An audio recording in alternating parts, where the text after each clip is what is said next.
Welcome dear students. In this class we are going to learn about cell cycle. This is the first class of my cell cycle lecture. So in this class I will give you some basic conception about cell cycle. A cell cycle is nothing but cell division, where a cell produces two daughter cells that are actually genetically equal or same. In the cell cycle there are four phases. One is G1, that is called gap 1 phase. Then the cell can go to the another phase called S phase. Then the cell can go to another phase called G1 phase, gap 2 phase. Then the cell can go to another phase called M phase, that is mitotic phase, and then another time it can enter into the G1 phase. So in a cell cycle there are four phases: G1, S, G2, M phase. But a cell may not enter another time into this cell cycle. So that situation is called G0 phase. The cell become quiescent. G0 phase do not enter into this phase and become quiescent, so it is called G0 phase. So this is actually cycle, and in this cycle there are some molecules or actually proteins are involved that control the cyclical phases of this cell cycle. So this is also called cell cycle. And in this cell cycle there is three very important phenomena occur that actually called checkpoint. So in cell cycle you must remember an important term called checkpoint. In this cell cycle there is three checkpoint. One is called this G1 S transition. This is the checkpoint. When cell go through this G1 to S phase, there is a checkpoint called G1S transition. Another happens in the G2 to M transitions, that is called G2 or M transition, that means checkpoint. And in the M phase means mitotic phase, there is four different phases are there, like called prophase, metaphase, anaphase and telophase. And in this metaphase to anaphase there is another transitions in this phase we call a metaphase to anaphase transition. So you can see here there is three checkpoints. Checkpoints are some points where the cells are scrutinized to check whether these cells are ready to proceed the further cell cycle, further phase. Like if the cell do not actually qualify this G1S transition, it cannot enter the S phase. The same is true for G2M, it cannot enter the M phase, and if it cannot qualify this checkpoint, then it cannot enter the anaphase. So as this is the basic class, I will not go to the molecular basis of these checkpoint molecules. I will take different separate classes on all these three checkpoints. Now I will give you some example of molecules that are responsible for this cell cycle. The very two important molecules is cyclin and another is called CDK. The full name is cyclin dependent kinase. Okay, so as the name implies, CDK means it is a kinase, it is actually enzyme. Specifically this enzyme can phosphorylate. Kinase means those enzymes can phosphorylate. This enzyme can phosphorylate serine or threonine amino acids on the substrate and can phosphorylate this substrate, can phosphorylate this amino acid specifically. So this is a serine threonine kinase. And you can see here it is, the name is cyclin dependent. So the function or the activity of the CDK molecule depends on the cyclin. Okay. Now I will give you some example of these two molecules, how they work and what are the name of this molecule. Like In the G1 phase, must remember this. In the G1 phase, there is CDK4 or CDK6, these two molecules, whether it is CDK4 or CDK6, that associate with a cyclin, that is cyclin D. When these two molecules associates, it actually proceeds to the G1 phase. Okay, in the G1S phase, G1S phase transition, in this phase, in this situation or in this checkpoint, CDK2 molecule is responsible, that associate with cyclin E molecule, different molecule. Okay, now in the S phase, the CDK remains same, CDK2, but the cyclin can be cyclin E or cyclin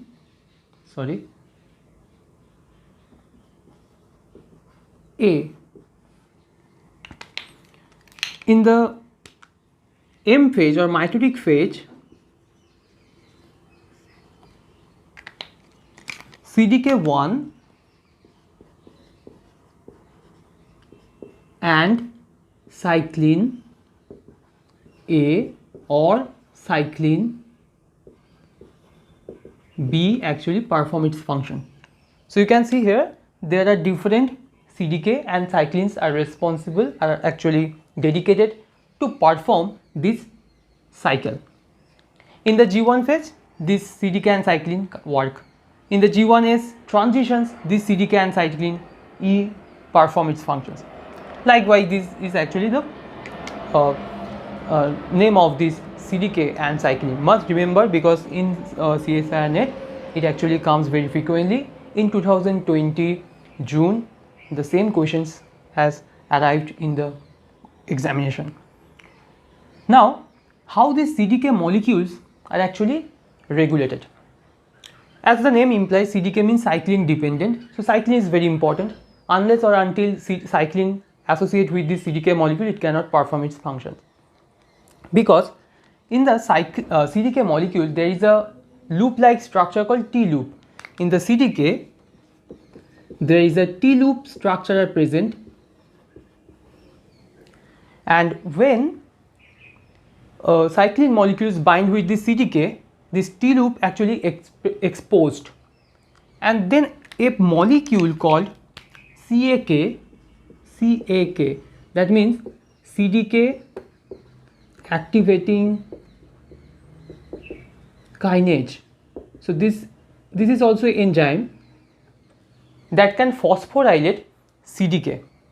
So I have mentioned that CDK can phosphorylate different substrates by phosphorylating serine or threonine. So this is actually enzyme, but this enzyme remains inactive.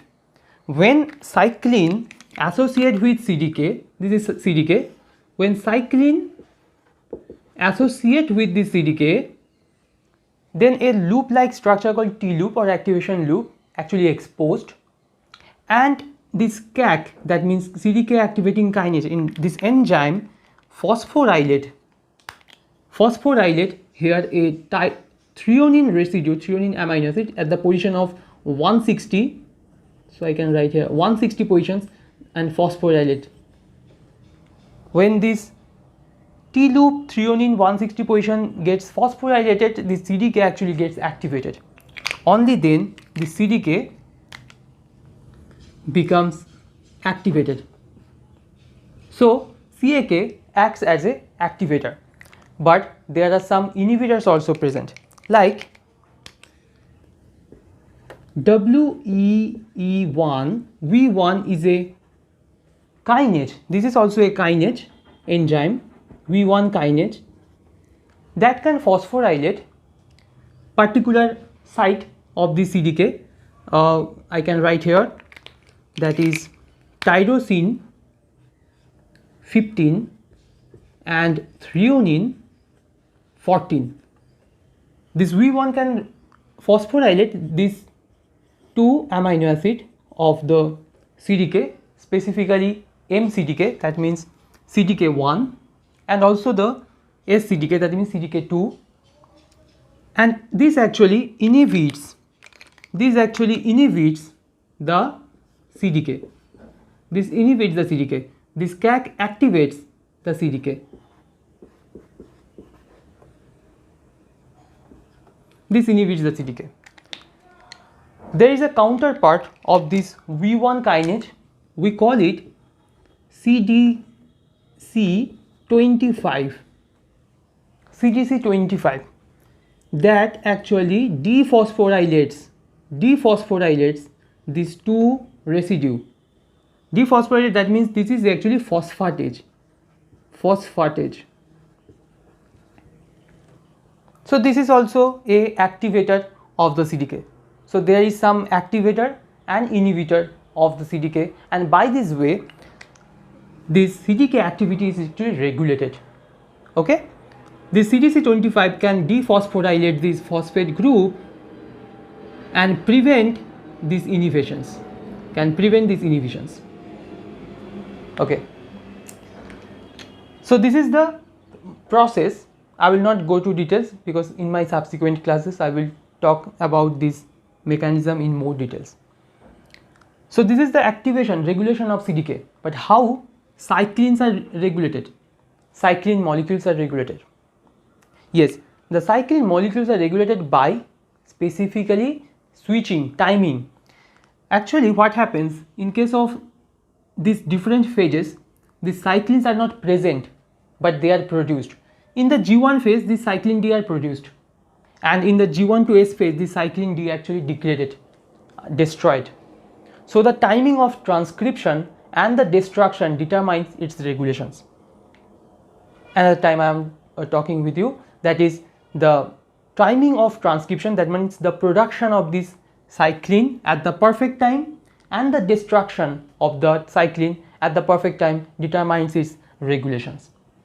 So in case of transcription, there is a very important transcription factors that they are called E2F,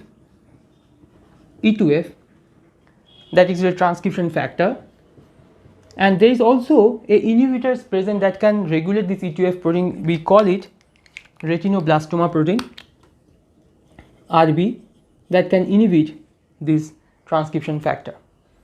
Now there is some other inhibitors are present that can inhibit CDK molecules, like these are called CDK inhibitors, for I for inhibitors. Examples of the CDKI like P27, P21, and another example is RB, P16, etc., INK4, etc. This P27 inhibit G1S CDK or S phase CDK at the G1 phase. You have to understand this. This P27 molecule is an inhibitor that inhibit this G1S CDK and S CDK in the G1 phase, so that the G1 phase can proceed, because if in the G1 phase these CDKs are produced, then the G1 phase cannot remain as long as it should be, because in the G1 phase RNA and proteins are produced. In the S phase DNA replication occur. In the G2 phase it prepares the shape of the cell, and M phase meiosis occur. In the P21 prevents the same CDK but following DNA damage.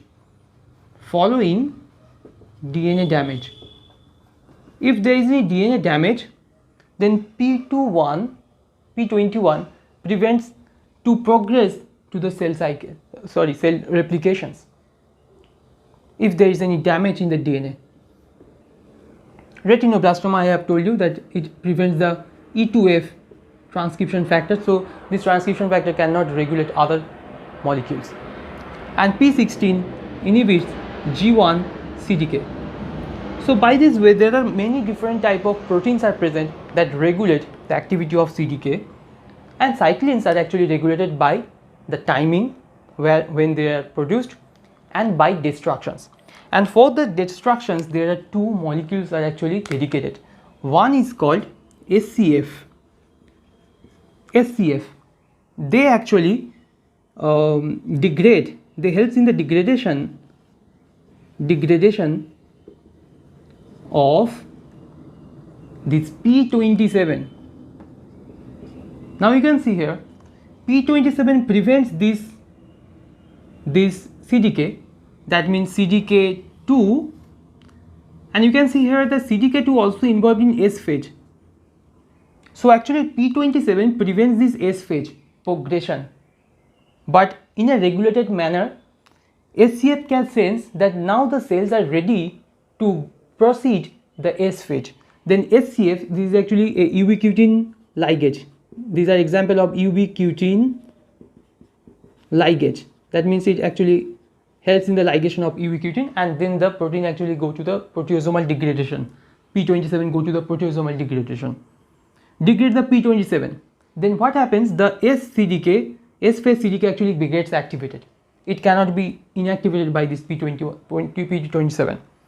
Another example of this ubiquitin ligase are APC by C. The full name is anaphase promoting complex. Anaphase promoting complex. The C means cyclosome. Okay, or cyclosome. This APC by C associates with two different molecules. One is called CDC20 and another is CDH1, and they perform different functions. In case of CDC20, this APCC actually degrade helps in the degradation of securin, a protein that actually helps in the attachment of two sister chromatids. The name implies anaphase promoting complex. These molecules actually perform this function in these transitions or in this checkpoint called metaphase anaphase transition. So its name is anaphase promoting. So these molecules actually helps in the promotion of anaphase. Anaphase promoting complex. So this molecule association with CDC20 degrade the securin that actually acts as a glue between the two sister chromatids and helps in the segregation of the two chromosome or chromatid securin, and it degrades cyclin B. Now you can see cyclin B means M phase. So actually it degrades the M phase cyclins so that the cell can proceed to the next phase called G1. In case of CDH1, they also degrade in association with this cyclin B, and another protein called geminin, and after degradation of the geminin, what happens? A replicative helicase, MCM helicase actually loaded on the replication origin. So this is all about the molecules that are involved during the replication or cell cycle. Here in the cell cycle, replication is a major event and mitosis is also a major event. There are different type of molecules like CDK and cyclins, and these are the chart I have mentioned here. These are the molecules like CAC, V, CDC25, and these are the inhibitors that inhibits the CDKs.